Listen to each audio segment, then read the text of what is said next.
আসসালামু আলাইকুম। শুভ সকাল। আমি সকাল সকাল রান্না করতে চলে আসলাম। আমি আজকে রান্না করব কাচকি মাছ, নদীর মাছ। কাচকি মাছ দিয়ে আলু দিয়ে পেঁয়াজ দিয়ে চচ্চড়ি করব। আমি এখন এক এক করে সব মশলা দিয়ে দিচ্ছি। আমি হলুদের গুঁড়া দিছি, মরিচের গুঁড়া দিছি। আমি এখন একটু জিরার গুঁড়া দিয়ে দিলাম। মাখায় বসাবো। আমি তেল দিয়ে দিলাম, লবণ দিই নাই, আমি লবণ দিয়ে দিলাম।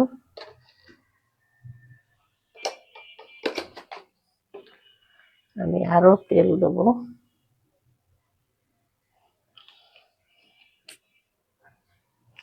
আমি এখন পেঁয়াজ গুলো দিয়ে দিলাম। আমি এখন একটু আদা রসুন বাটা দিয়ে দিই।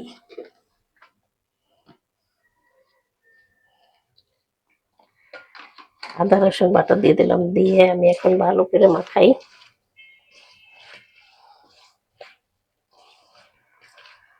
কাচকি মাছ নদীর মাছ, কিন্তু আমি 2 দিন আগে কিনছিলাম, কিনে ফ্রিজে রাখছি, তো এই জন্য একটু এরকম দেখা যায়। সাথে সাথে রান্নলে ভালো হয়। আমার মাখানো হয়ে গেছে মশলা টশলা সব। আমি এখন পানি দিয়ে দিলাম, দিয়ে এখন আমি মাছগুলো উপরে দিয়ে দেবো।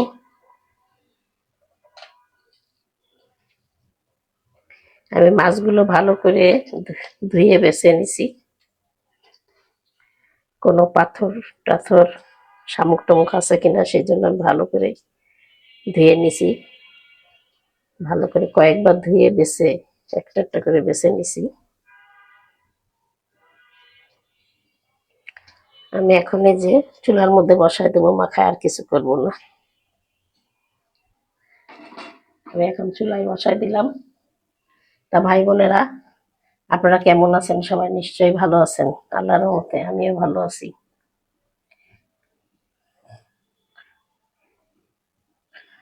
আর পানি দিব না, এই পানিতে একদম শুকনা করে ফেলবো।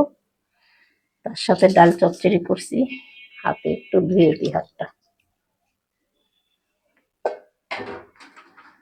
তা আপনারা আল্লাহর রহমতে সবাই ভালো আছেন, আমিও ভালো আছি আল্লাহর রহমতে। আমার জন্য দোয়া করবেন আপনারা। আমিও সবার জন্য দোয়া করি, আশা করি দুনিয়ার সব মানুষ ভালো থাকুক। তা আমি এখন ঢাকা দিয়ে দেবো। ঢাকনা নিয়ে আসি। আমি এখন ঢাকা দিয়ে দিলাম, আস্তে আস্তে হতে থাকুক। আমার কাচকি মাছটা দেখেন, কাচকি মাছের চচ্চড়িটা হয়ে গেছে। যে কাচকি মাছের চচ্চড়িটা হয়ে গেছে, আমি নামিয়ে ফেলেছি। তা ভাই বোনেরা, আপনাদের যদি ভালো লাগে লাইক কমেন্ট শেয়ার করবেন, আমার পাশে থাকবেন। আমি এখানে শেষ করলাম। আল্লাহ হাফেজ।